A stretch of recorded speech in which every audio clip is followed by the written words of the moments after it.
de la medicina. Con motivo de la conmemoración de los 140 años de la fundación del Instituto de Higiene.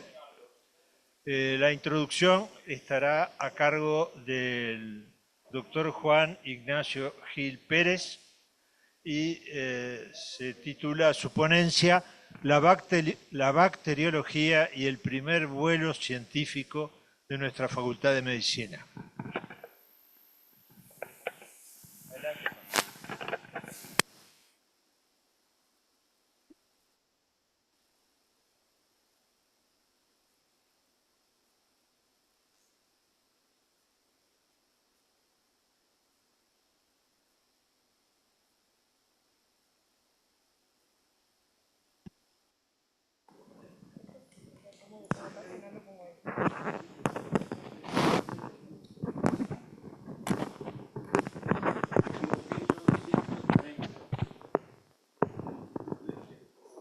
Gracias.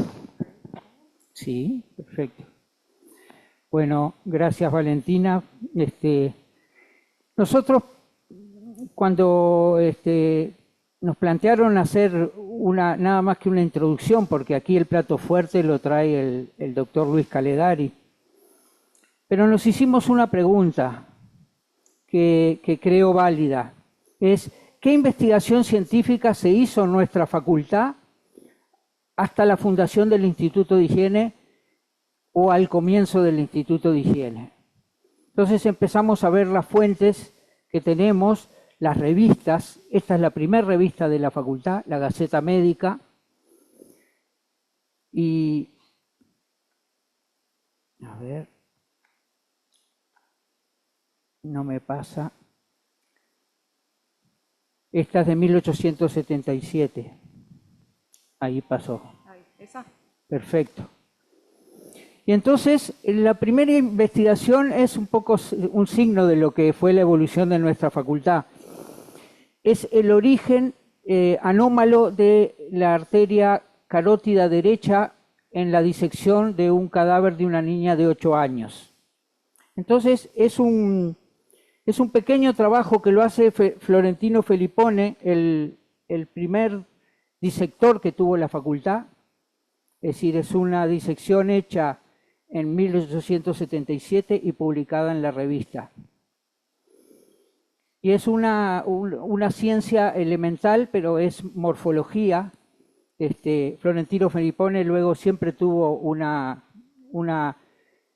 interés por la historia natural en los distintos campos. Luego encontramos otro trabajo. Acá está, les leo, origen y dirección anormal de las arterias carótidas y subclavias derechas. Ese es el trabajo, que es cortito. Luego, en otro número de la revista, aparece un trabajo, estudio farmacológico sobre los antipiréticos y antisépticos, la quinina, el alcohol y el ácido salicílico.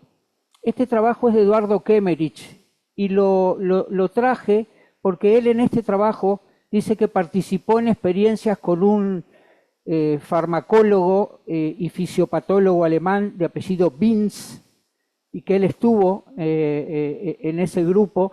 Y Mañé, tal vez por estos detalles, lo ubica en su historia de la fisiología como el primer médico que hace experimentación científica en nuestra facultad. Hay otro trabajo en otra revista que no la tiene la facultad y no lo pude traer, otro trabajo de Kemmerich. Pero son los comienzos un poco dispersos. Luego, yo voy a ir en orden cronológico. 1877, después no aparece ninguna novedad y aparece una tesis de reválida con un nombre muy significativo, Microbios y procesos infecciosos, del doctor Agustín Pérez Iglesias, un médico que se había graduado en Madrid. Todos en España se tenían que graduar en Madrid por el centralismo administrativo. Y es una tesis teórica, es una tesis donde lo que sí afirma la existencia de la medicina microbiológica y pasa revista de los últimos descubrimientos del bacilo de Koch, del bacilo del cólera, de los trabajos de Pasteur, es decir, no aporta nada de investigación, pero pone al día a este momento los estudios microbiológicos. Esta es la de Kemmerich. No, estoy yendo al revés.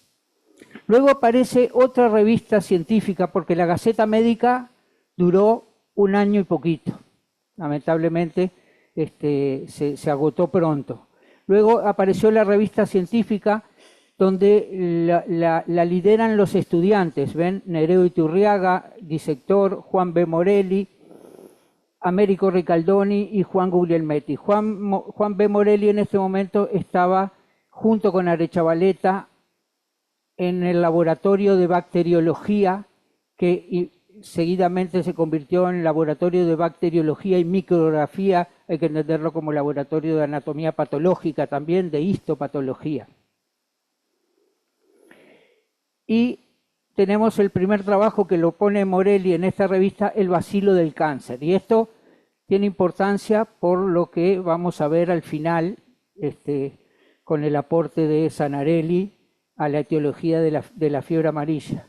Es decir, se creyó encontrar en los tumores un bacilo, un contaminante, quién sabe cómo en los cortes histológicos se coló un bacilo que, esto lo había planteado un alemán, y lo que hace Morelli acá es traerlo a la novedad científica y discutirlo, no lo niega, sino que dice, bueno, es una oportunidad interesante que el cáncer sea producido por una bacteria.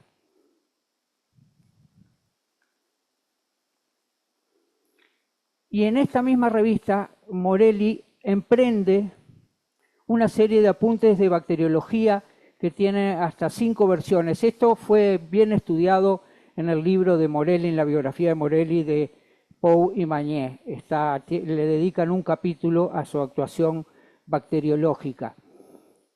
Es un paso más, porque no había ningún texto, ningún libro que se pudiera leer para practicar técnica bacteriológica, las técnicas de tinción. No hace referencia en estos artículos a la técnica de Gram, que acababa de aparecer en Europa, porque el mismo Gram la entregó y se demoró varios años en que eso sí se sistematizara.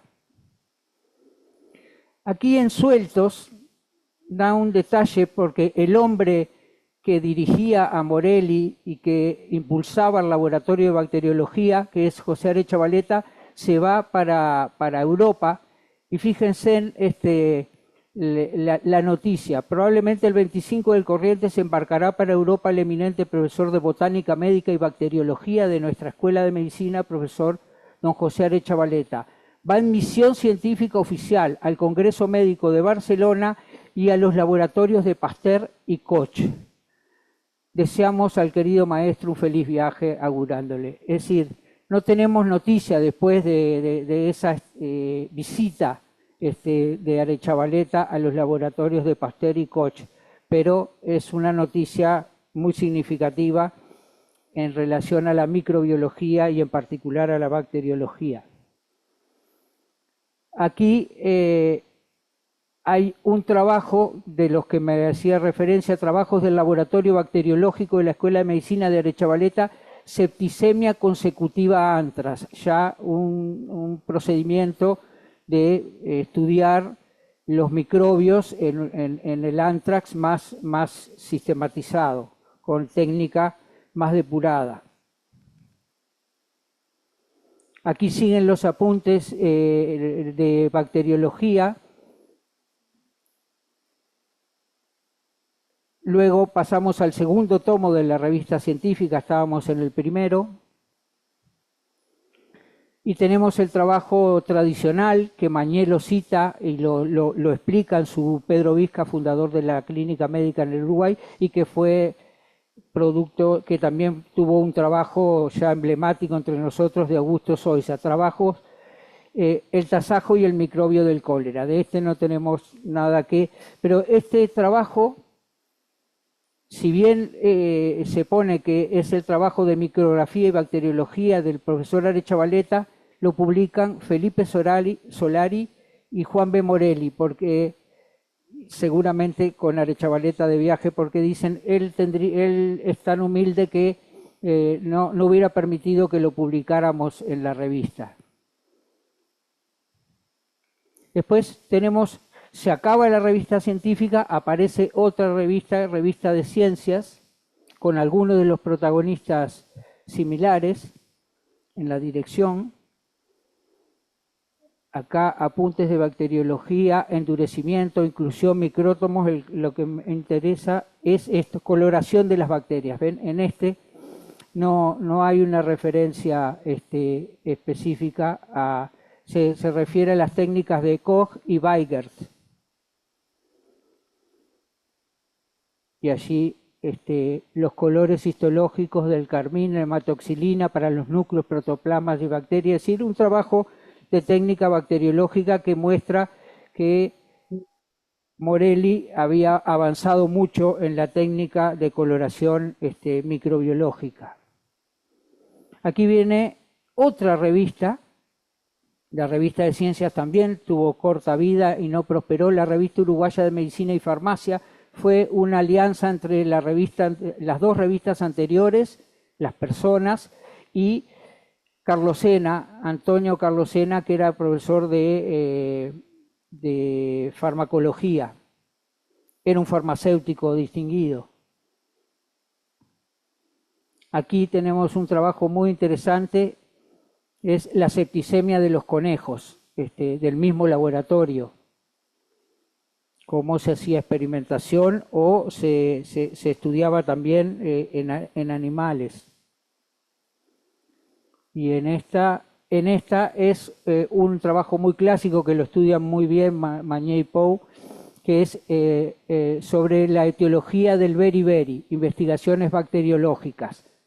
También a la enfermedad de beriberi se planteó de que fuera originada por microbios y de hecho se identificaron microbios en las fibras nerviosas, pero también nosotros ahora con el diario del lunes sabemos perfectamente, pero ellos estaban buscando la etiología, así como vamos a ver, se buscaba la etiología de la fiebre amarilla. Ya había hallazgos importantes como el bacilo de Koch y el bacilo vírgula del cólera. En Anales de la Universidad, en el primer tomo, la Facultad de Medicina aporta un trabajo que es muy breve sobre la etiología del beriberi. También, es decir, empieza la revista de la universidad. Las otras revistas ya quedan por el camino. La etiología del microbio del beriberi produce una tesis en colaboración con Juan B. Morelli, pero la hace Antonio Prunés. Van a ver la imagen. En esta imagen aportan los micrococcus de beriberi de Musso y Morelli. Musso lamentablemente murió muy joven, fue a Italia, volvió a Italia y murió, es decir, que no pudo seguir las investigaciones.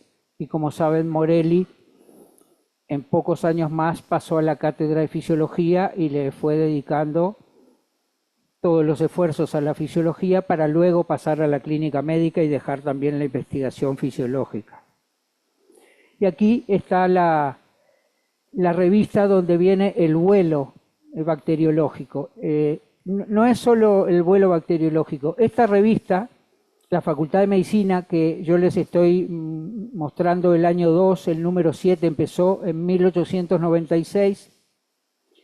Cuando uno la repasa, todos los profesores de la facultad, prácticamente todos publicaron algo, trabajos importantes, y aparece. Ya el Instituto de Higiene, como ven, ya está en marcha, ya tiene poco más de un año de funcionamiento y su director Sanarelli publica La bacteriología de la fiebre amarilla, una conferencia dada el 10 de junio de 1897. Pero el trabajo fundamental de Sanarelli es este, que está en la biblioteca, que realmente fue un vuelo bacteriológico porque fue un trabajo metódicamente extraordinario. Metodológicamente, identificando uno de los microbios en intestinos de enfermos de fiebre amarilla del Lazareto de la Isla de Flores y de Río de Janeiro. Y la reproducción de la enfermedad, es decir, Sanarelli entiende que logró reproducir la enfermedad en perros, en cabras y en caballo. Es decir, metodológicamente fue un trabajo muy riguroso. Es una publicación preciosa esta. ¿No? Aquí se ve los bacilos que él identificó en diferentes tejidos.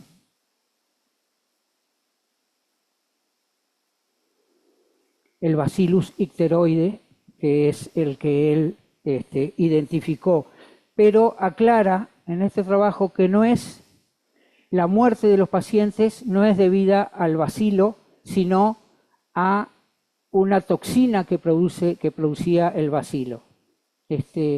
Habla de la toxina amarilígena, o también llega a hablar del virus amarilígeno, pero virus en el sentido de toxina, porque los virus todavía no estaban sobre la mesa de los investigadores. Por lo menos él concretamente, en 2 o 3 lugares de la publicación, habla de virus, pero como si fuera una toxina que es la que termina matando a los pacientes.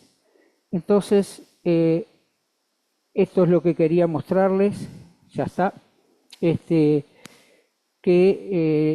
llegamos a tener con una revista y con un investigador de nivel, pero que no sabemos, capaz que el doctor Calegari nos aporta algo, no sabemos qué escuela pudo hacer, porque a él se le pidió en el contrato que hiciera discípulos, que creara escuela.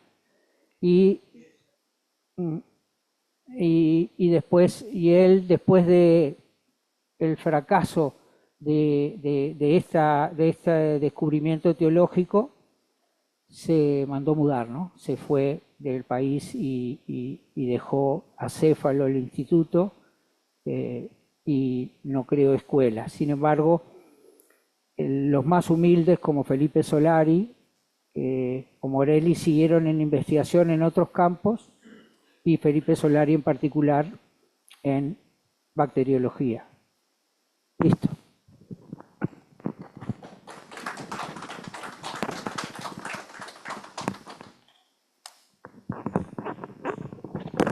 Bueno, muchas gracias, Juan. ¿Algún comentario, alguna cosa que quiera agregarse? Pero capaz que cuando hable de Sanarelli, algún comentario sobre eso. Sí. A mí me pareció muy interesante, sobre todo el rescate de todas esas revistas que uno las ha citado muchas veces y las ha visto pocas. Yo tengo entendido que Sanarelli hizo otra investigación, esta vez bien comprobada, en el Uruguay, que fue la etiología del mixoma de los conejos, a punto de partida de un virus filtrable. O sea, utilizaban filtros de porcelana y de ese modo le llamaban, distinguían lo que eran bacterias de lo que eran esas otras sustancias o seres que provocaban enfermedades. O sea que eso no sé si está publicado en Montevideo, supongo que sí, pero lo que dio lugar evidentemente a todo el movimiento fue el tema de la fiebre amarilla. Se hizo una gran reunión en el Teatro Solís.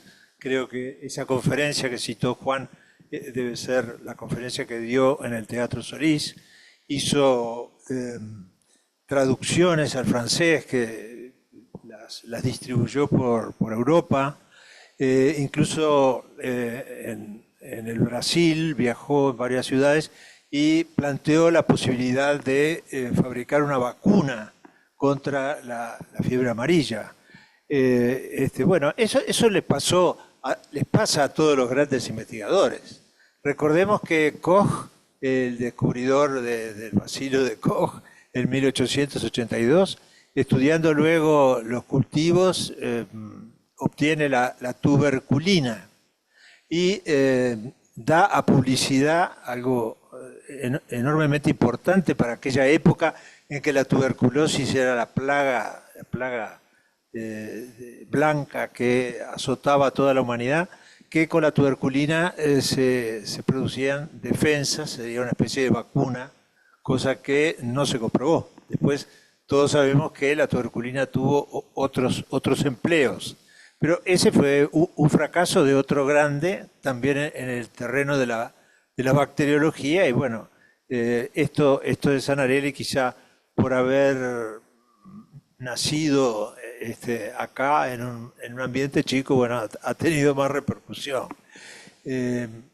Creo que tú vas a hablar a propósito de Sanarelli, porque yo creo que es interesante la personalidad de Sanarelli.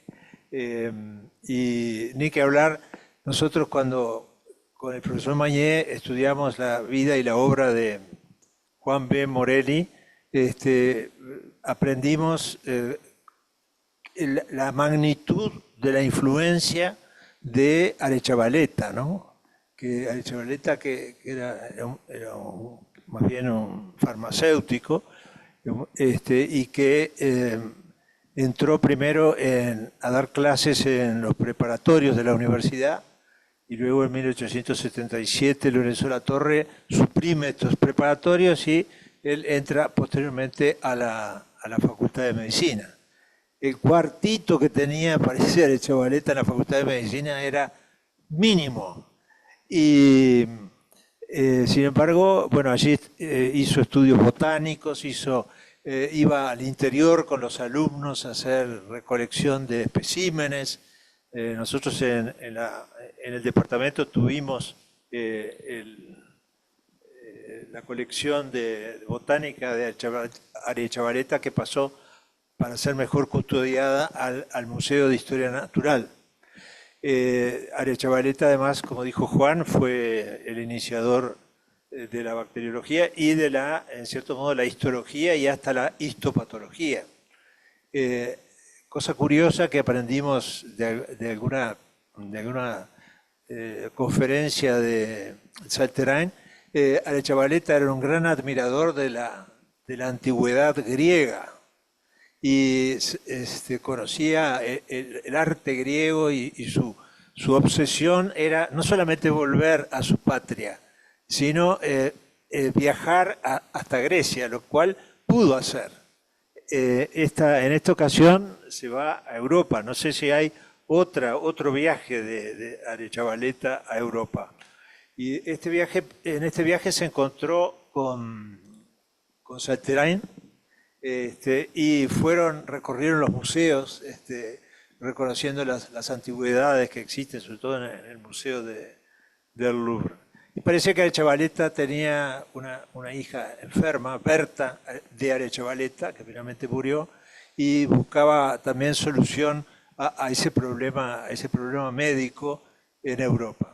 El hecho es que lo que tenemos que guardarnos es que Arechavaleta fue el sembrador, ¿no?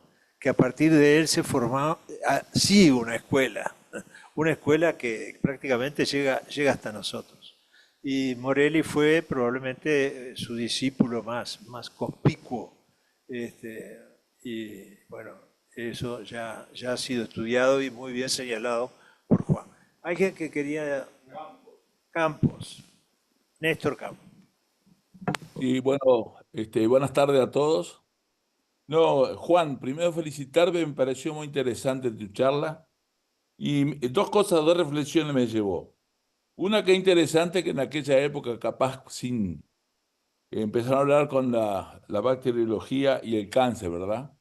Y recién, fíjate que llegamos recién al principio del siglo XXI, cuando el genoma humano permitió el microbiota, etcétera, y la relación con la epigenética del cáncer. Me pareció interesante. Y la pregunta que quería hacerte, es llamativo qué poco que duraban las revistas y que rápidamente eran reemplazadas por otro. ¿Cuál fue no te llamó la atención? A mí me llamó la atención que era un problema de luchas intestinas, mejor dicho, perdonen, o qué motivó eso, porque es llamativo, ¿no? Que mucha gente que hacía una revista, se caía esa revista, empezaba otra, se caía, etcétera. Y no sé si eso te motivó a alguna otra investigación o puede ser una investigación de futuro. Muchas gracias. Muy linda la charla, Juan. Gracias, Néstor. No sé contestarte a ciencia cierta, pero te voy a dar una hipótesis que me parece adecuada, que era un problema de presupuesto. Es decir, la revista científica y la revista de ciencias la hacían el grupo que aparecía como directores y dependía de venderla, de poder pagarle a los imprenteros. No eran revistas complejas en su impresión, pero dependía y el medio creo que era muy pequeño, eso no los arredró, y la Facultad de Medicina tendríamos que pensar que es una publicación con fondos de la facultad. No creo que los autores, todos los profesores de esa época, que prácticamente todos publicaron ahí, pusieran dinero, pero los dineros de la facultad seguramente eran magros y no permitieron que esa revista siguiera. Ahora, yo no entré en la siguiente revista, que es la Revista Médica del Uruguay, que sí, la publican los profesores y los médicos miembros de la Sociedad de Medicina Montevideana, y entonces se ve que la Sociedad de Medicina del Uruguay.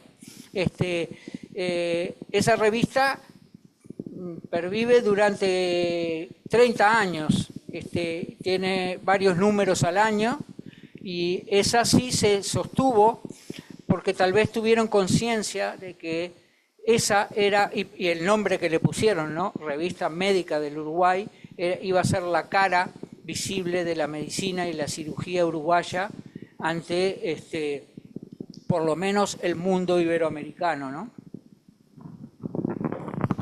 Con referencia a esto último que dice Juan, ahora no lo veo a Néstor, que dice Juan, hay una intervención de SOCA en el Parlamento, porque los editores de la Revista Médica del Uruguay piden ayuda al gobierno para mantenerla. Y es magnífica esa intervención de SOCA, porque dice que más allá de que existen cosas muy valiosas y otras no tanto, ha sido la fuente, digamos así, o el lugar donde se han recogido todos los trabajos de médicos o científicos médicos del Uruguay.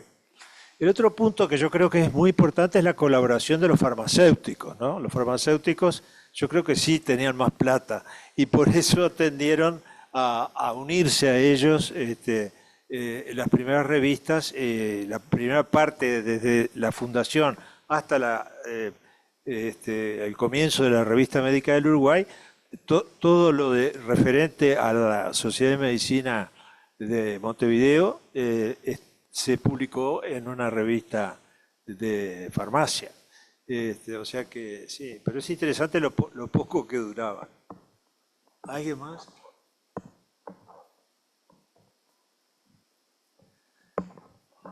Yo parezco muy pesado porque hay una anécdota con referencia al microbio del beriberi. Musso y Morelli lo presentaron por primera vez en Buenos Aires, a ese trabajo.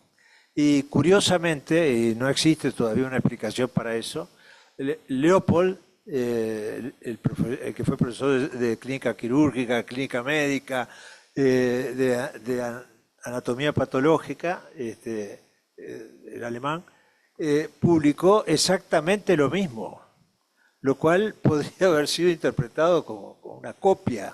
Y no quedó clara la explicación de eso que sucedió.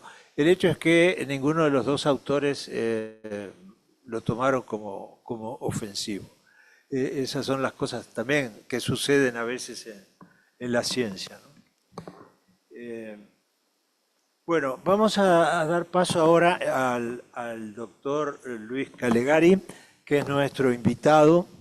La doctora Borteiri fue quien nos orientó hacia él porque había oído una conferencia sobre el particular de gran enjundia y por suerte contamos con su buena voluntad para venir a hablar sobre el Instituto de Higiene Arnoldo Berta en sus 130 años. Profesor.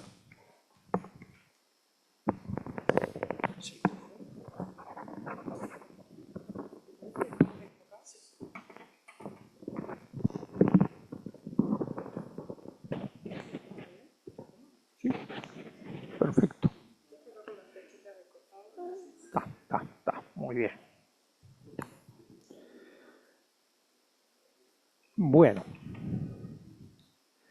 Bueno, muchísimas gracias por la invitación, en especial a Aida Borteiri y a Luis Russo, que son los que organizaron, vamos a decir, todo para que yo pudiera estar hoy. Lástima que ellos no hayan podido acompañarnos. ¿Cómo, perdón? Sí, no, sé que está en el Zoom, sí, ya la vi ahí. Bueno, voy a empezar por algunos comentarios. O sea, es muy fácil a veces, ya lo dijiste vos, criticar las supuestas fallas de los científicos en esos momentos, incluso mucho más adelante, cuando después tenemos otra serie de cartas y fichas donde basarnos. Le pasó nada más ni nada menos que cayó totalmente en el descrédito el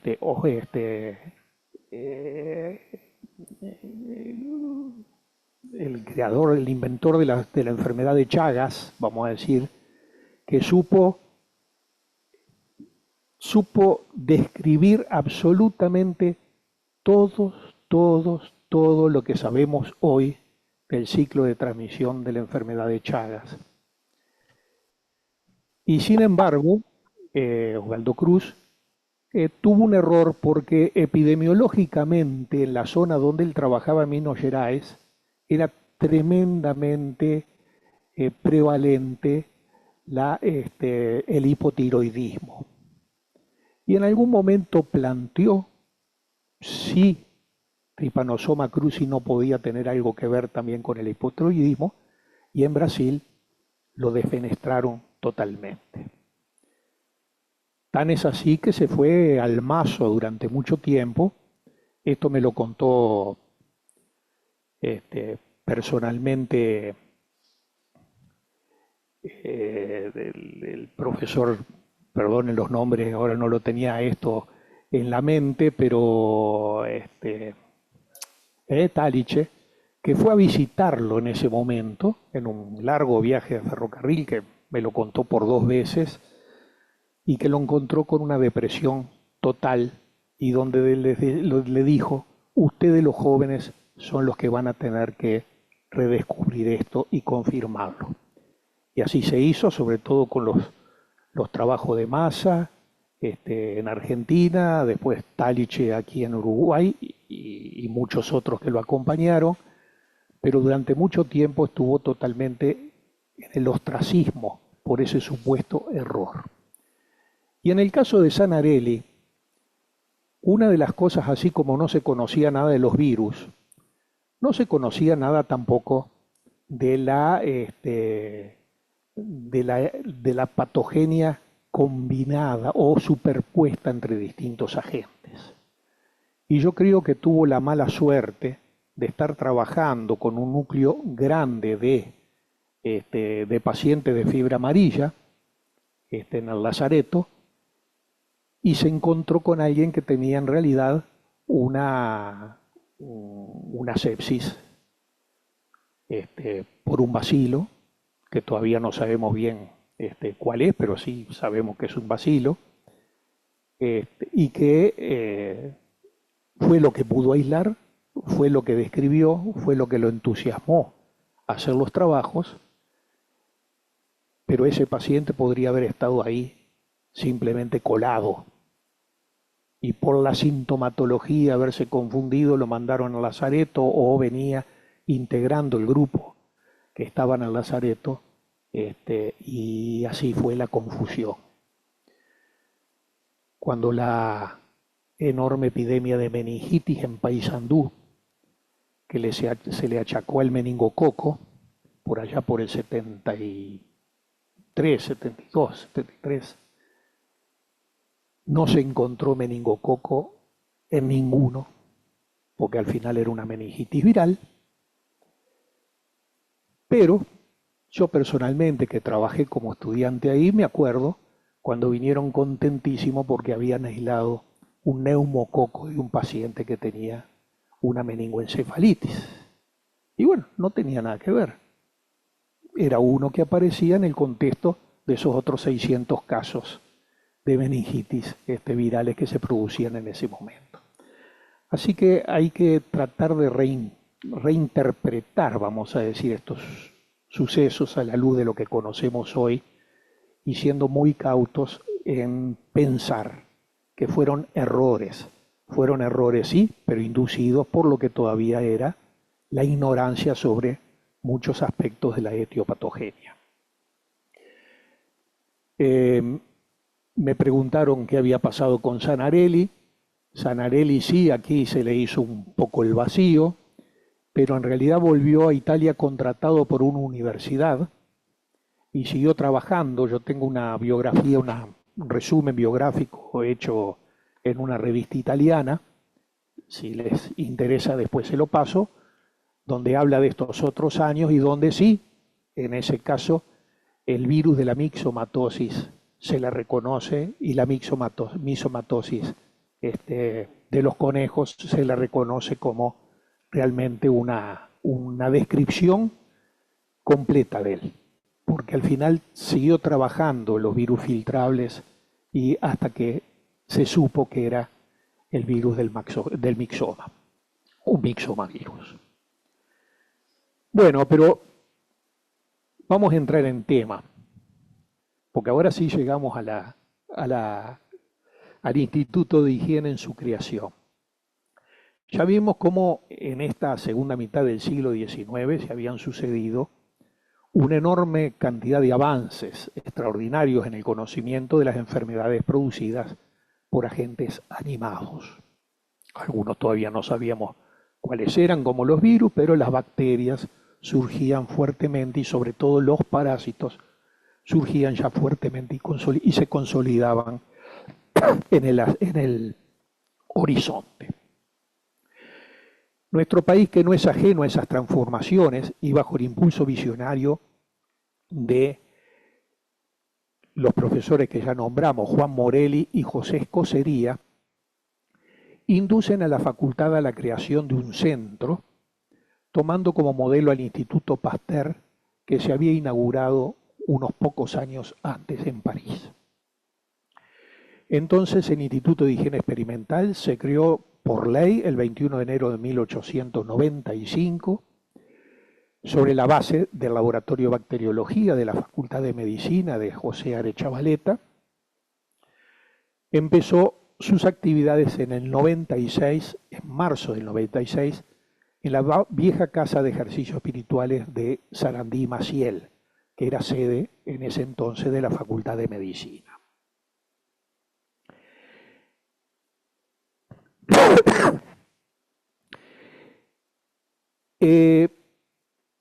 En el interín, porque vieron que prácticamente pasó como un año desde después de la ley de creación para empezar a funcionar. En el interín se gestionó el contrato de Sanarelli, que estaba en Europa, y además, como reflejo de un país que realmente avanzaba y quería hacer las cosas, se juntó y se le mandó todo el dinero para que viniera con los laboratorios abajo del brazo. Esto es, en el Instituto de Higiene, y algunos hasta el día de hoy, tenemos los muebles que trajo Sanarelli, tenemos las mismas mesadas de madera, tenemos material de laboratorio, que todo vino con él. Y era de excelente calidad los muebles, por ejemplo. Tan es así que hace unos 15 años atrás recibimos una misión de arquitectos italianos que venían en busca de esos muebles para reconocer, porque pertenecían a determinados diseñadores y determinadas escuelas de diseño mobiliario, y se habían enterado que en el Instituto de Higiene podían persistir algunos. Así que ese esfuerzo enorme significó que en el 96 comenzara a funcionar el Instituto de Higiene, cumpliendo con 3 funciones básicas: la docencia a nivel superior de la higiene, la bacteriología y la parasitología, la investigación científica relacionada con esas disciplinas, y la preparación de vacunas empleadas como medios preventivos o curativos de diversas enfermedades que en ese momento eran prevalentes, como la rabia, el carbunclo sintomático, el tétano, la difteria, etcétera, etcétera, sobre las cuales de a poquito se empezaba a conocer su etiología, cuáles eran los agentes que los producían, y se empezaban a crear entonces herramientas, sobre todo inmunológicas, para poder superarlas. El primer director entonces fue este investigador italiano, profesor don Giuseppe Sanarelli, que fue contratado especialmente para esta función. En la fotografía más a mi lado está en su escritorio de calle Sarandí y Maciel. Ahora, en 1918, en forma interina, y a partir de 1921 como titular, fue designado director del Instituto de Higiene el profesor Dr. Arnoldo Berta, quien dirigirá la institución hasta el año 1945. El doctor Berta fue un constante propulsor de numerosas reestructuras que le dieron al instituto una nueva fisonomía, un nuevo edificio, el que está donde está actualmente, inaugurado en 1939, y el más alto grado organizativo y funcional, alcanzando un amplio reconocimiento en el ámbito científico mundial. Merecidamente, muy merecidamente, el Instituto de Higiene hoy tiene el nombre del profesor Berta. El 20 de octubre del 25, una nueva ley, bajo el título cometido del Instituto de Higiene Experimental, le da su fisonomía definitiva, estableciendo criterios para su financiación, creando una plantilla de funcionarios en el escalafón docente y determinando formas de designación del director y de los jefes de secciones. Las secciones constituidas eran 4: bacteriología, parasitología, inmunología sueros e inmunología vacunas.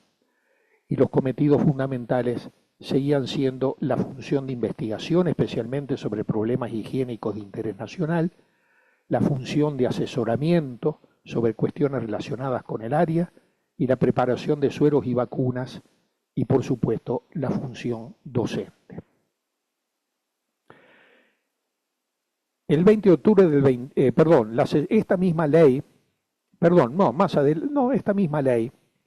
destina fondos, además, para la construcción de un servicio seroterápico, el actual campo experimental, en un terreno adquirido en las cercanías de Pando, en el kilómetro 43.500 de la ruta 82, cercano a Empalme Olmos, que fue destinado hasta el día de hoy a la cría y mantenimiento de animales de experimentación y a la producción de sueros y otros biológicos. El campo experimental del instituto ha tenido no lo reconocemos mucho a veces, pero ha tenido una función relevante en todo este instituto. Llegó a tener algo así como 25 funcionarios, una tropilla de animales grandes, además de los animales de experimentación pequeños, porque la producción de sueros y la producción de vacunas era un hecho constante y muy importante tremendamente importante para nuestro país.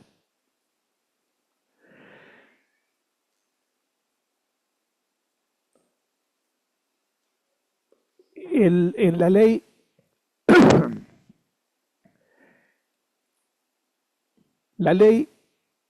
una ley del 14 de octubre del 26, que fue reglamentada por el Poder Ejecutivo en octubre del 38, autoriza la expropiación de terrenos y financia la construcción del nuevo edificio del Instituto de Higiene junto al Hospital de Clínicas y a la Escuela de Odontología.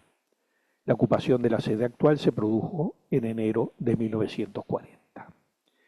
Interesa destacar que parte de la financiación de las obras citadas se hacía mediante estampillas que grababan sueros, vacunas, antisépticos, inyectables y productos de origen bacteriano, incluyendo leche fermentadas, de uso humano, al efectuarse por parte del Instituto el control de calidad correspondiente. Por tanto, esta ley consideró indirectamente otra función del Instituto, que era el control de calidad, no expresada en las leyes anteriores y que al parecer en su momento tuvo gran significación. El alto grado de desarrollo científico y tecnológico logrado hacia 1936 por el Instituto y la inminencia del nuevo local llevó a su director a proponer una reorganización del mismo. Esta fue aprobada por el Consejo de la Facultad de Medicina en el 15 de julio del 37, luego de una larga polémica acerca de la creación de un Consejo Directivo Administrador y de las potestades que éste tendría. Dicho Consejo Administrador fue propuesto por el propio profesor Arnoldo Berta y significa un antecedente directo de la actual Comisión Directiva por el alcance de gobierno colegiado que preclaramente le daba su propuesta. Lamentablemente, la idea del profesor Berta no pudo concretarse sino hasta el año 68, por resistencia en la propia Facultad de Medicina. El reglamento de reorganización del 37 reafirma las 4 funciones básicas expresadas en 1925 y agrega la de controlar los productos similares a los que producía el Instituto de Higiene y se expendían en el país. Se crea un servicio clínico, se organizan las diferentes secciones: bacteriología, escuela de higiene, parasitología, patología animal, química y anatomía patológica, y un departamento industrial. Este desarrollo alcanzado por el Instituto en la producción de biológicos se refleja en un decreto del Poder Ejecutivo del 22 de marzo del 34 que lo autoriza a contratar a una empresa particular para la colocación en el país y en el extranjero de sus productos. Y yo tengo balances, algún balance más o menos de esa época, donde esta producción, a términos constantes, según me lo han expresado, llegaba casi al $1.000.000.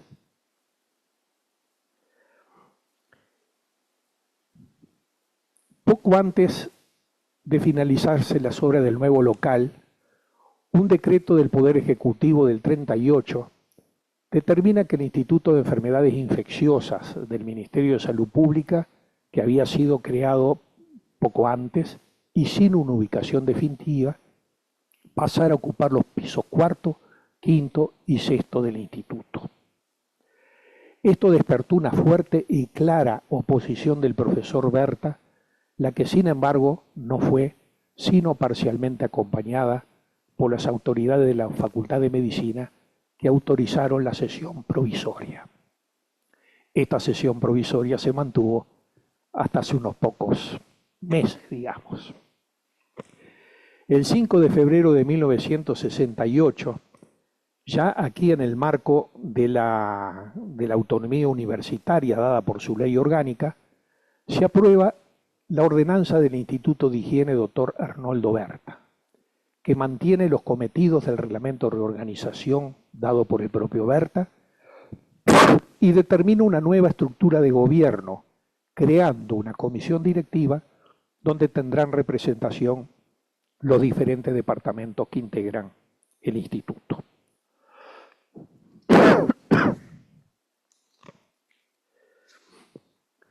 Yo ingresé al instituto en el año 1972, al departamento de parasitología. Por tanto, tuve, como digo ahí, la dicha de participar activamente hasta hoy en los últimos 53 años de la vida del instituto, que no es poco. Tuve el gran privilegio de conocer, aprender y formarme junto a grandes maestros que fueron puntuales de esta institución. Juan Mackinnon, Juan José Osimani, Ismael Conti, María Franca, Raúl Soma, Ciro Pelufo, Héctor Tosi, María Hortal, Obdulia Évole, Gloria Ruoco, Elvio Gesuele, Luis Arzábal, entre tantos otros. Estoy nombrando a los que conocí y de los que me nutrí directamente. Pero por supuesto que reconocemos todo el andar anterior de lo que fue Ungaminara, el propio Berta, y tantos otros bacteriólogos y parasitólogos que fueron la columna vertebral del instituto que estábamos describiendo.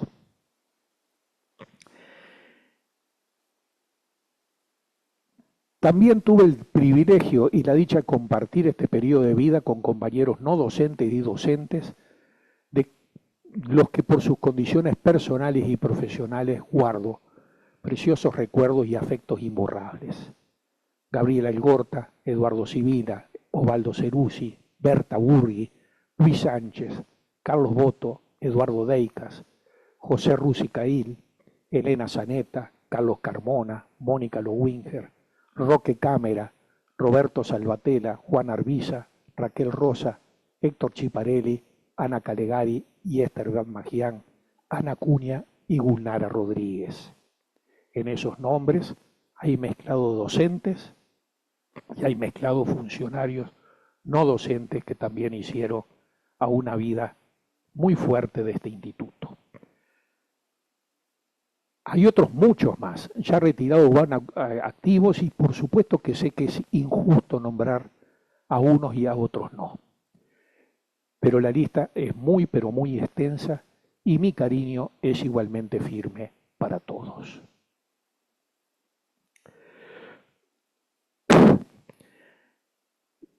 Vivimos momentos de mucho trabajo, creativos y comprometidos, de alegría, también lamentablemente momentos muy amargos. Yo acostumbro en estos años a distinguir tres momentos: el del oscurantismo dictatorial y la resistencia, el de la recuperación institucional y el del nuevo crecimiento académico, científico y tecnológico que esperamos que no cese nunca. La intervención dictatorial de la Universidad del 73 desestructuró y alteró profunda y gravemente las funciones de sectores sustanciales del instituto. muchos docentes de primer nivel, muchos de los que yo nombré, fueron destituidos. Varios servicios quedaron muy desestructurados y en manos de personas ineptas, solo funcionales a las autoridades y a concepciones de la vida académica universitaria muy contrarias a la tradición y a lo esperable para el desarrollo integral de las funciones docentes. No obstante, en el demos del instituto nunca cesó la resistencia, aún callada, a esta muy triste situación.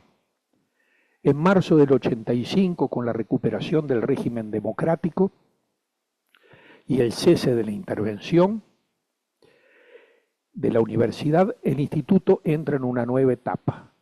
Pasa a ser conducido por un director interino, la profesora doctora Évole primero y el profesor Raúl Soma después, y una comisión asesora provisoria con integración similar a la comisión directiva de la ordenanza del 68. Tuve el honor de integrarla como delegado docente. Al mismo tiempo que comienza el proceso de recuperación académica, se propone una nueva ordenanza, que también tuve el privilegio de participar directamente en su concepción y escritura, donde el cambio más sustancial fue dotarla de un organismo de cogobierno, la comisión directiva, con delegado de los 3 órdenes universitarios de los funcionarios no docentes, y donde se redefine el cargo de director.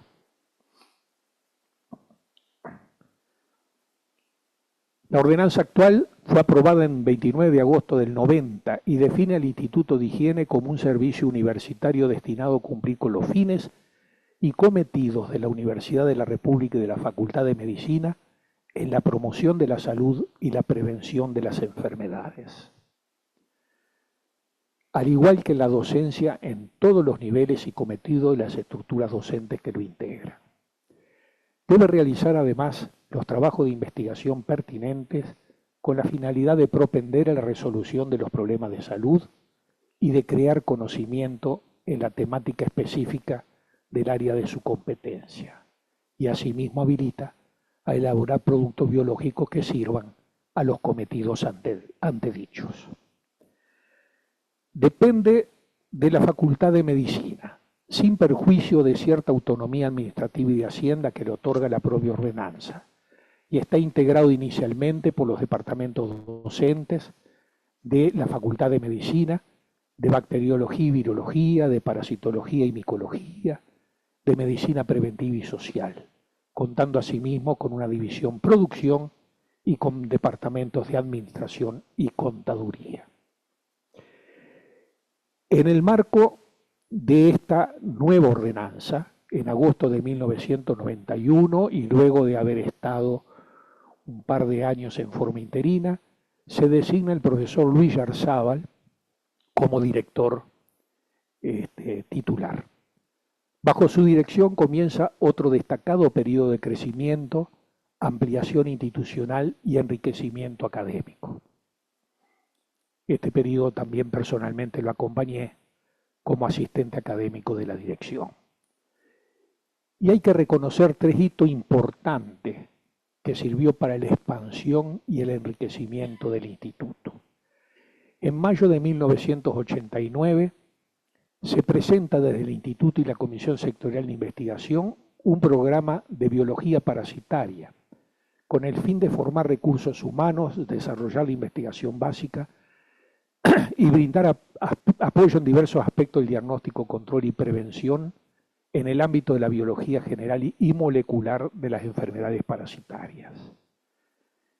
Este programa crea interacción entre los grupos de investigación existentes en el área y su unidad de coordinación, por resolución del CDC, fue radicada en el Instituto de Higiene el 24 de julio de 1989, aunque depende de la Facultad de Ciencias.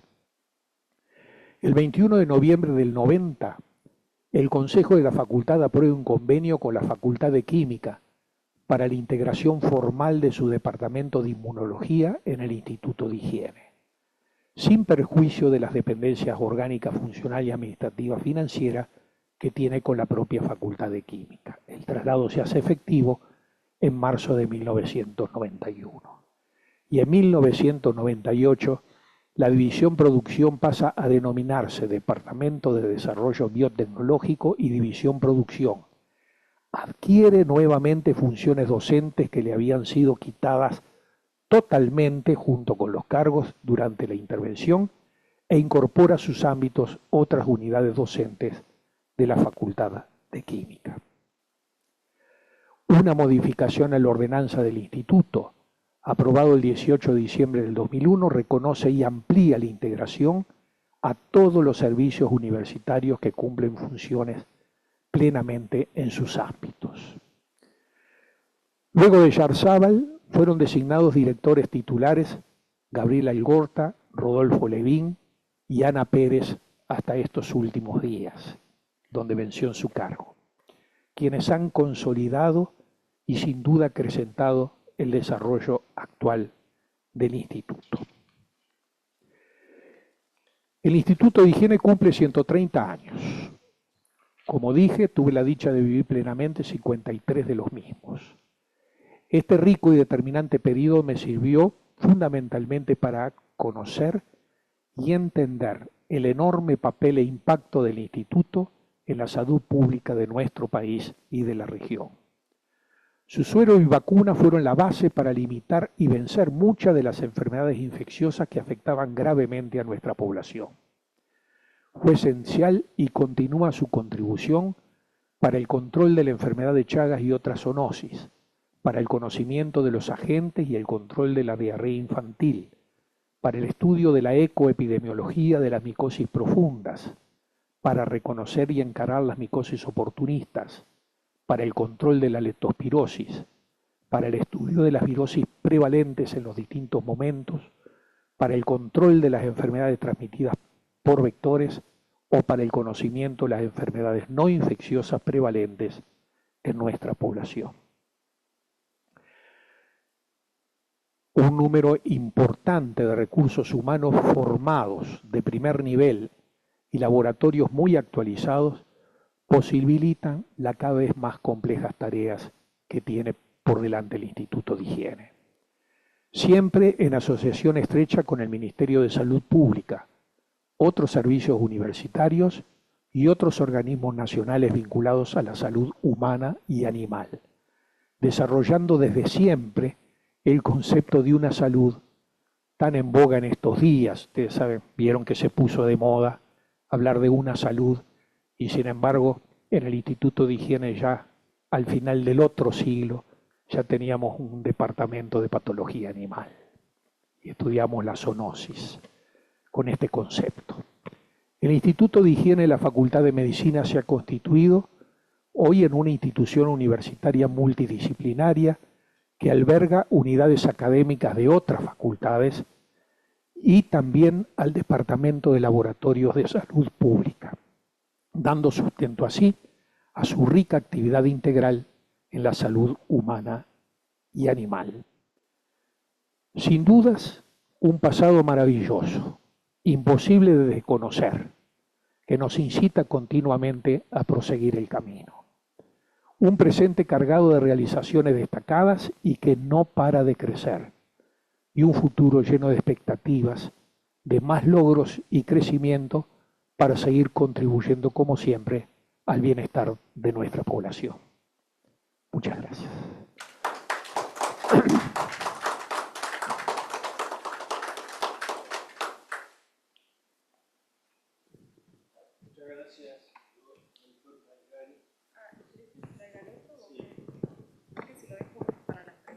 Bueno, ¿cómo no?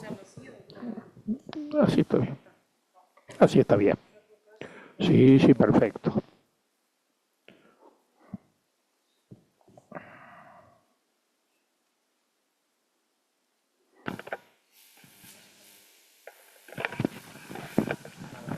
Gracias por la magnífica exposición.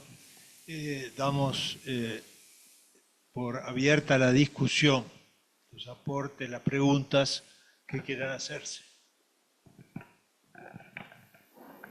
Gracias, presidente.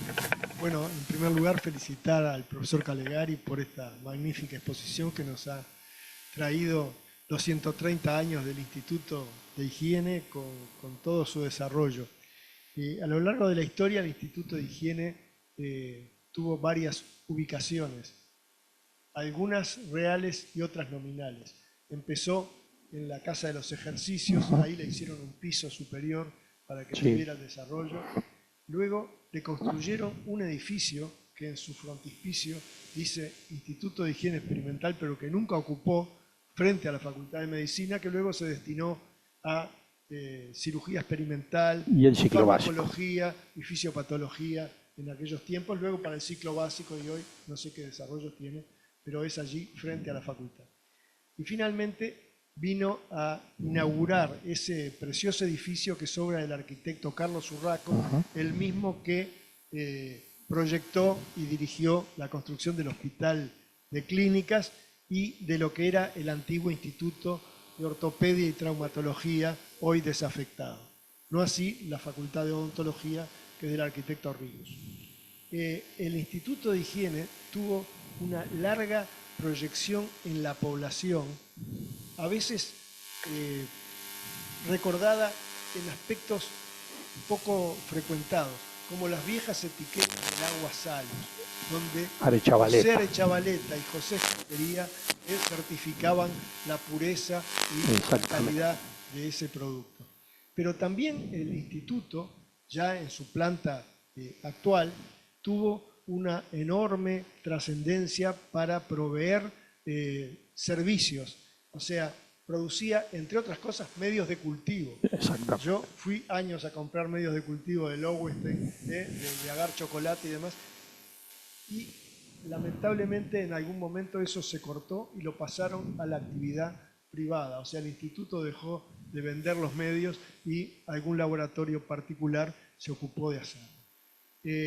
Tuvo épocas negras durante la intervención. Hubo personas que estuvieron al frente del instituto que le hicieron mucho daño, no solo a las personas, sino también a la propia institución. Y el instituto albergó, como bien lo comentó el profesor Calegari, a otro instituto, el Instituto de Enfermedades Infectocontagiosas, que ocupaba los pisos cuarto, quinto y sexto del ala, que tiene un acceso directo por un ascensor. Eso fue denominado con el nombre del doctor José Escoceria, pero en realidad quien primero lo ocupó fue el primer profesor de enfermedades infectocontagiosas, que era el doctor Enrique Clavó, que luego sería ministro de Salud Pública. Su colaborador, desde el instituto creado en el Hospital Pasteur, allá en 1938, estuvo el profesor Federico Salveraglio, padre de Carlos Salveraglio Denis, el académico actual. Ese hospital fue un centro de enseñanza para la Facultad de Medicina, a la vez que un servicio del Ministerio de Salud Pública. Por razones que desconozco, en los últimos años se ha desafectado y no sé qué destino tuvo el Instituto de Enfermedades Infectocontagiosas. Creo que se ha integrado a otros hospitales. Pero la formación docente que salió de ese instituto, del Instituto de Higiene, con sus pisos dedicados a distintas áreas, fue importantísimo.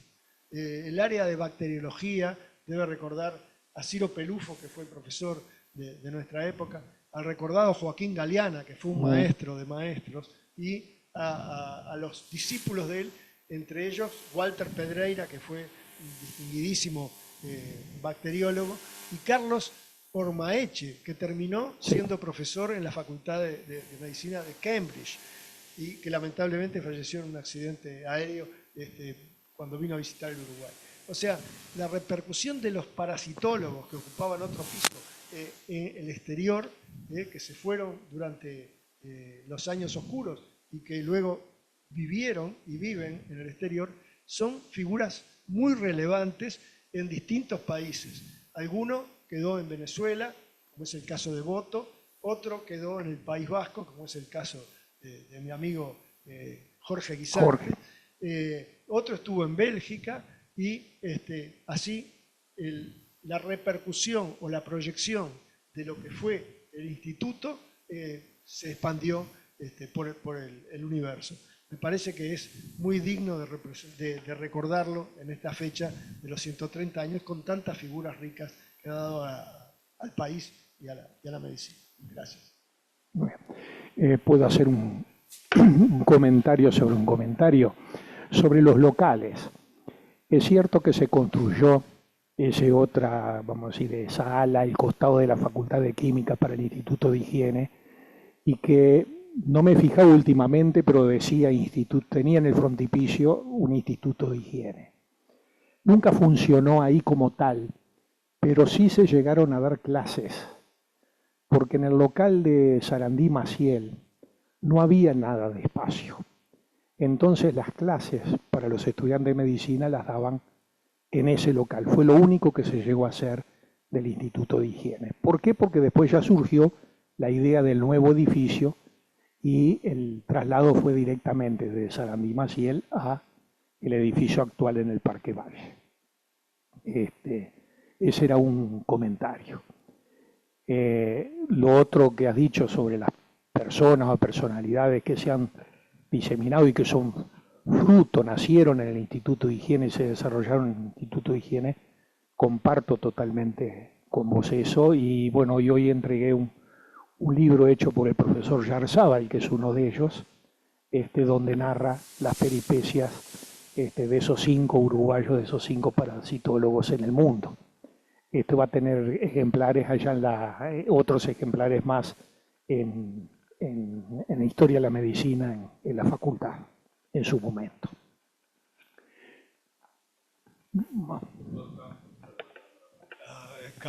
Campos, Néstor. Bueno, reitero las buenas tardes. No podía no participar en esta conferencia que dio, que fue muy ilustrativa. También me di cuenta lo viejo que estoy, porque toda parte de esa historia la viví, a pesar de que no trabajé ahí. Y sobre todo, además, con Luis, que nos une una rivalidad y una unión. Rivalidad, porque él es de origen sanducero, todos ustedes saben que inclusive tengo el Salto Grande ahí atrás. Pero también, Luis, quiero ahora hacer un agradecimiento, porque en su etapa de su decanato apoyó muchísimo la descentralización universitaria y lo que es la realidad hoy del polo de desarrollo que tiene nuestra facultad con la carrera completa entre Paysandú y Salto. Así que quiero también hacerle un pequeño homenaje en esa actividad que ha tenido. Y lo único que me voy triste porque me demostraste lo muy viejo que estoy. Porque lo que dijiste los recuerdo a esos veteranos, los recuerdo con cariño y sobre todo cómo ha pasado el tiempo. Bueno, un fuerte abrazo desde Salto y encantado de por lo menos verte a la distancia. Gracias, Néstor, y que no te salpiquen las aguas del Salto Grande, estás muy cerca, estás. Sí, pero el problema es que las aguas ahora están 30 metros bajo agua. ¿Alguna otra pregunta o comentario?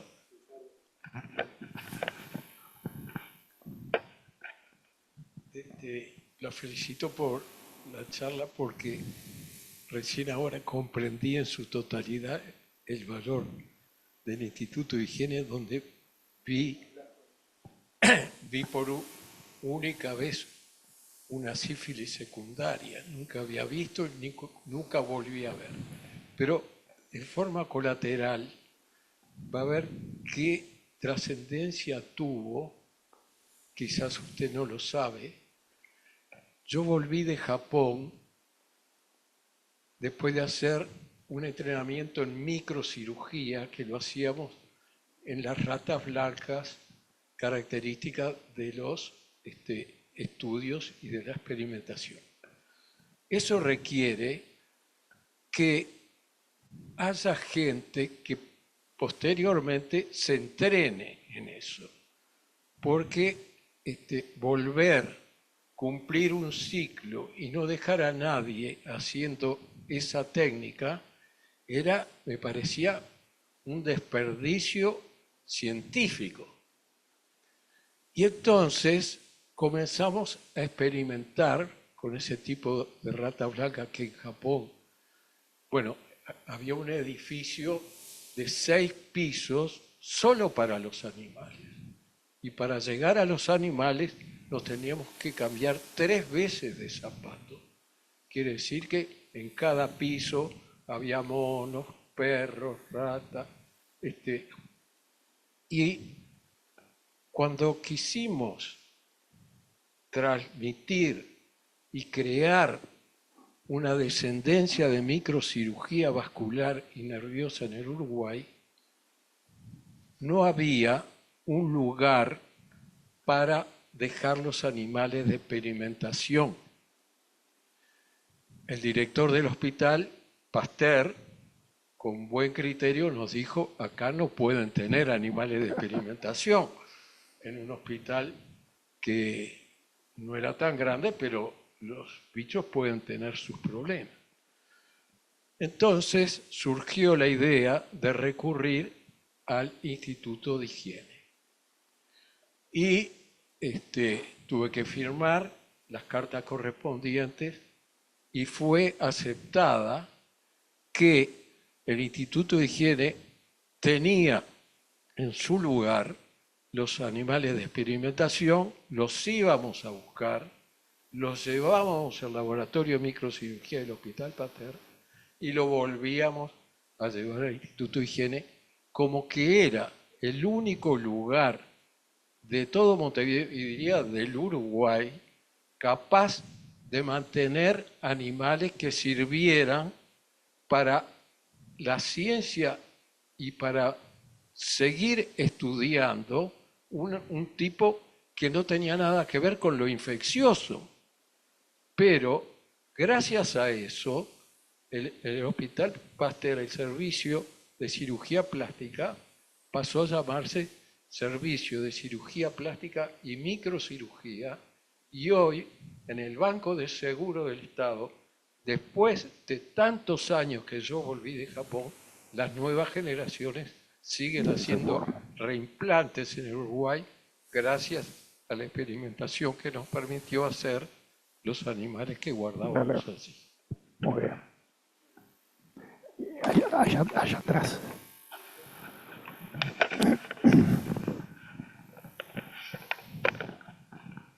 Ay, gracias. ¿Se escucha bien ahí? Sí.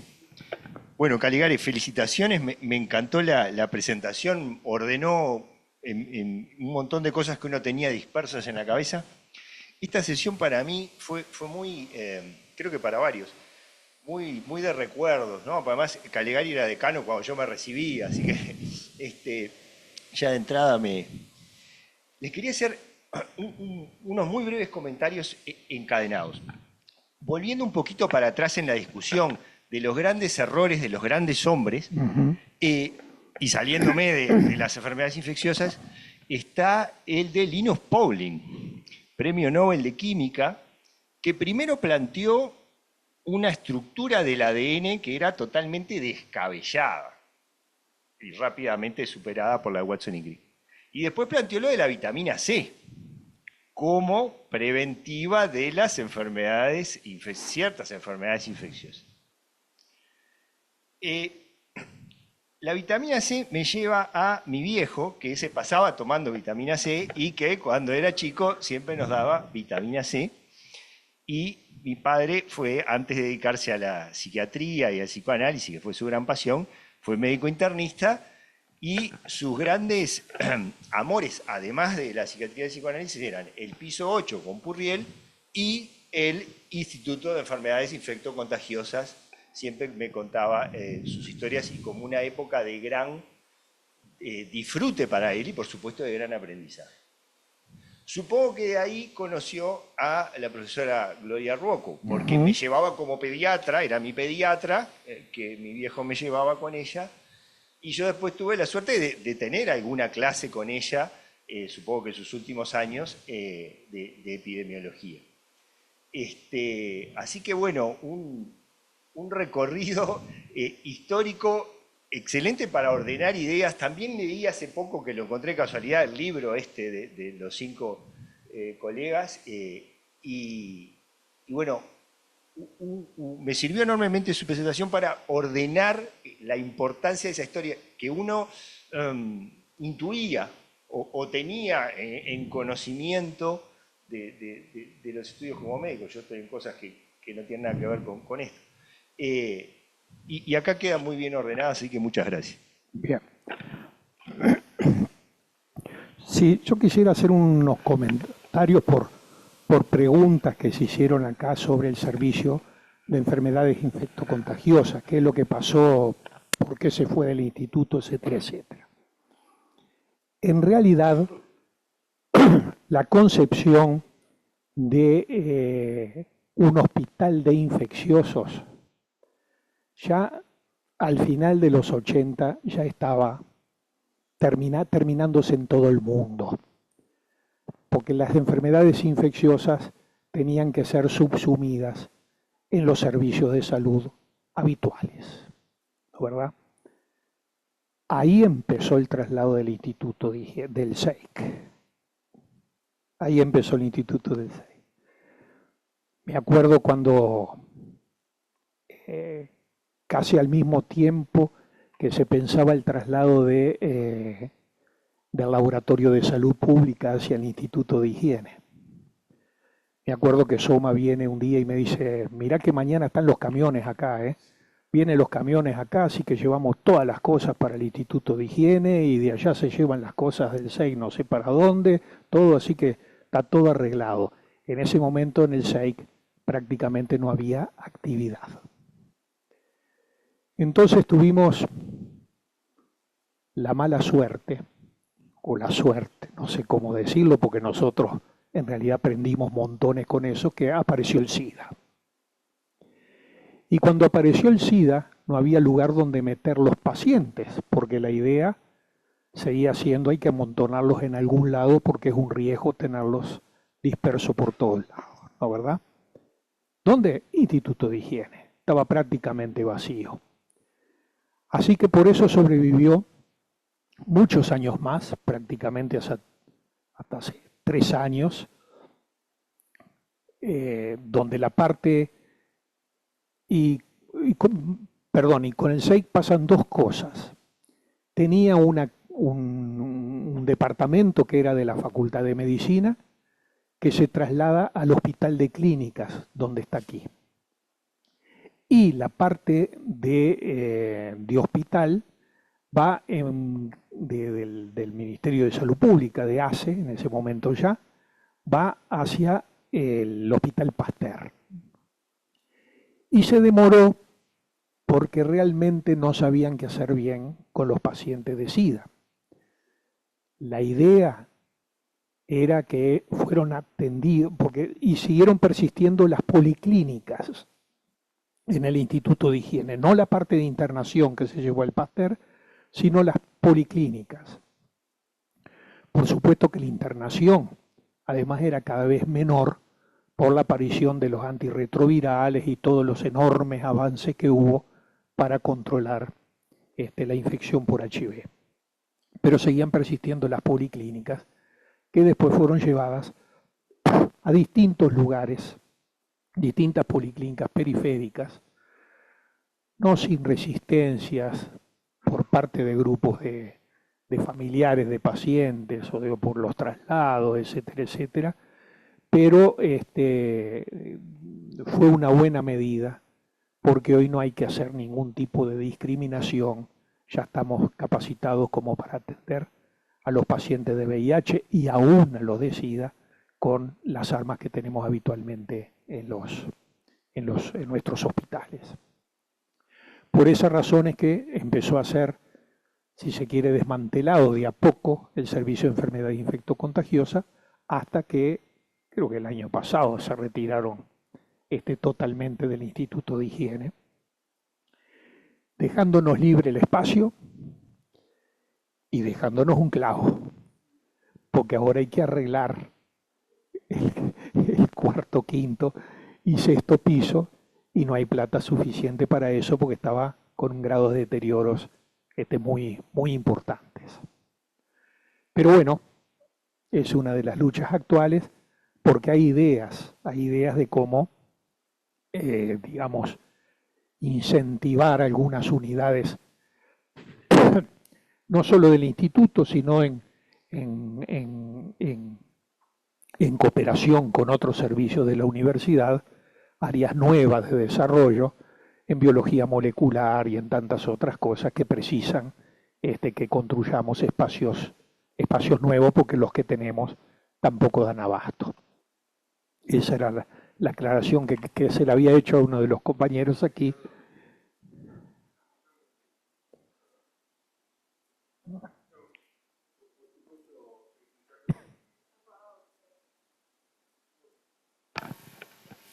Felicitarte por la presentación. Yo viví la época oscura del instituto, desde que me ingresé hasta que me recibí. Lamentablemente no pude ver esos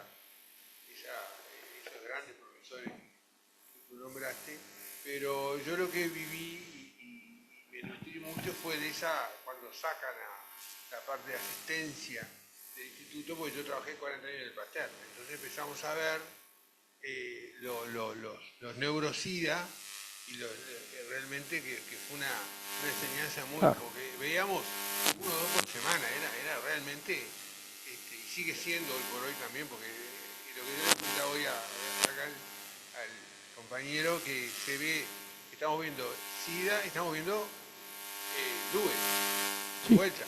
Sí, de vuelta. A ver, o sea, VIH más sífilis. Entonces, realmente, y verlo en medicina interna, realmente es muy enriquecedor por todas las complicaciones que tiene. Yo creo que estoy de acuerdo contigo que son pacientes que deben verse en un servicio de medicina por las complicaciones que tienen.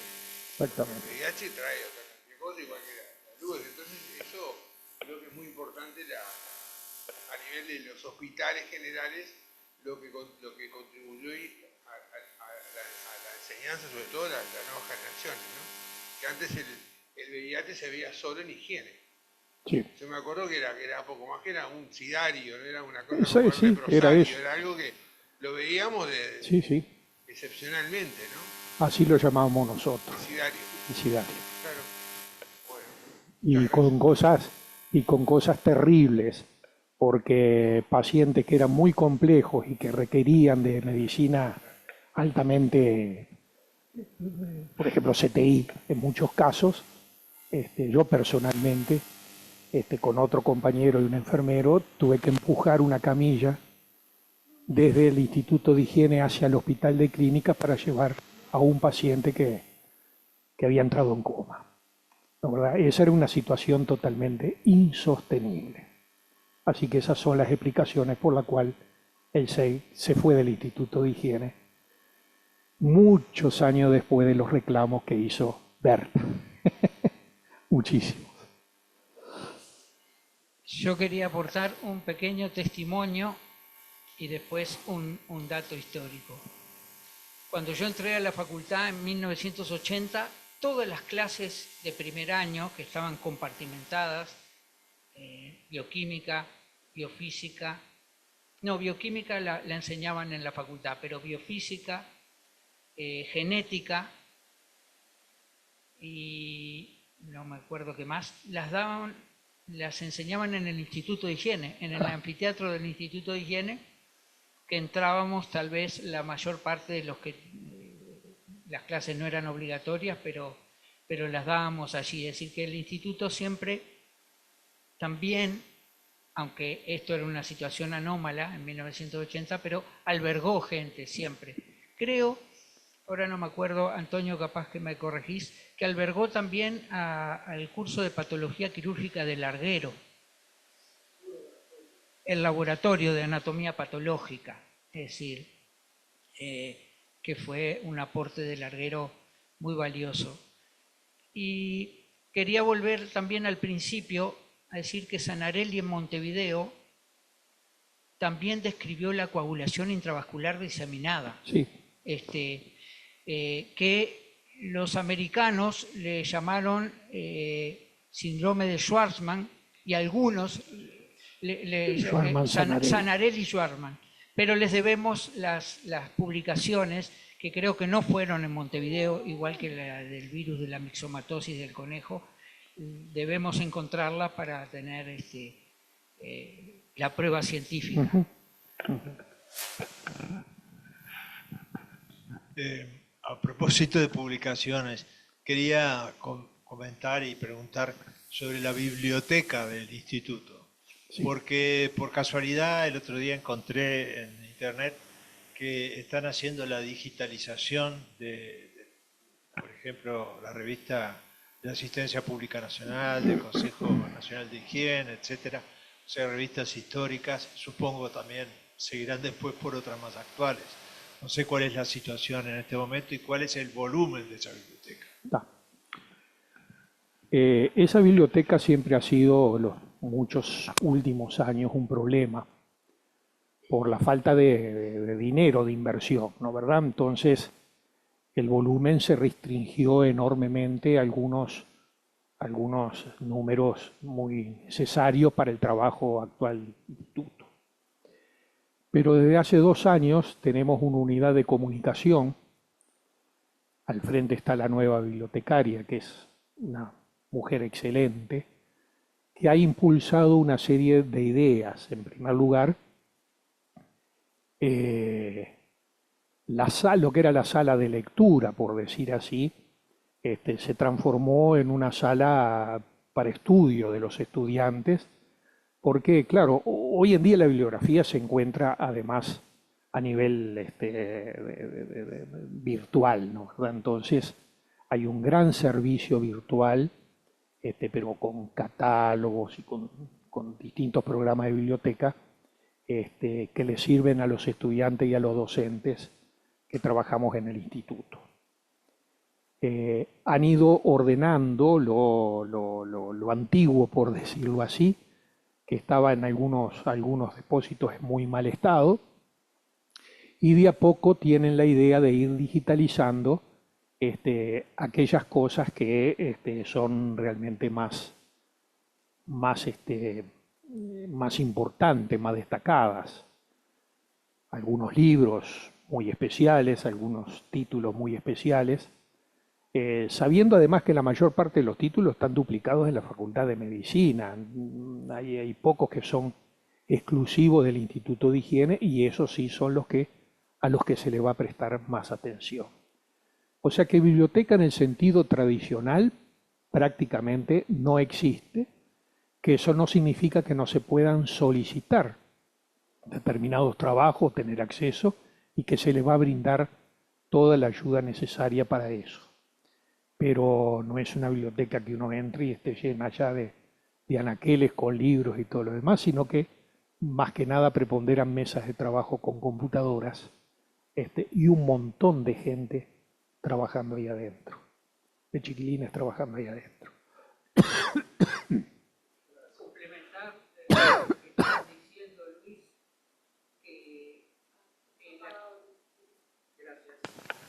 que la Biblioteca de Higiene tiene un grupo de libros muy antiguos, de los siglos XVII y XVIII y XIX, que yo, al conocerlos, me planteé que los hubieran traído Mackinnon y Taliche de Europa, que estaban en la dirección del instituto y pasaron a la biblioteca. Es decir, son, no sé si serán una veintena de libros, no son muchos, pero son joyas extraordinarias que allí están.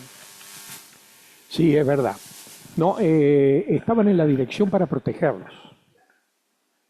Porque incluso algunos habían desaparecido de la biblioteca, como suele suceder cuando no hay un cuidado muy... y volvieron a la biblioteca y son de los que están haciendo los trabajos de conservación y digitalización. Ahí sí, libros clásicos muy importantes y que posiblemente tengan distintos orígenes, o sea, haber sido traídos, pero no nos olvidemos también que durante muchísimos años era tremendamente importante el canje. El canje de libros y el canje de trabajos científicos era una tarea diaria, permanente, que llevábamos. Yo participé mientras duró de eso que participábamos todos. El canje significaba, teníamos ya impresas las boletas, iba todo por correo, ¿no? Entonces te podés imaginar que demoraba un montón o se perdía un montón, pero teníamos impresas los papeles donde gentilmente le solicitábamos a fulano de tal que nos envíe tal trabajo, a otro que nos envíe otro trabajo, y nosotros a su vez, cada vez que publicábamos, enviábamos los apartados de esas publicaciones a todo el mundo. ¿Tá? Tan es así que muchísimo yo encontré en bibliotecas de allá de Suiza, no sé cómo llegaron en qué momento, pero algún trabajo que yo había participado, a decir, ¿no? Y estaba ahí en un instituto en el IREC, que era un instituto de cáncer, de investigación en cáncer, estaban los trabajos nuestros de parasitología, ¿no? Bueno, creo que no hay más preguntas. Agradecemos mucho al profesor Calegari, ha sido realmente muy enriquecedor para nosotros y bueno, esperemos que vuelva y que nos dé alguna otra charla esclarecedora, como dijo Víctor. ¿Cómo no? Los invito ahora a tomarnos la fotografía antes de que se retiren de sala. Gracias.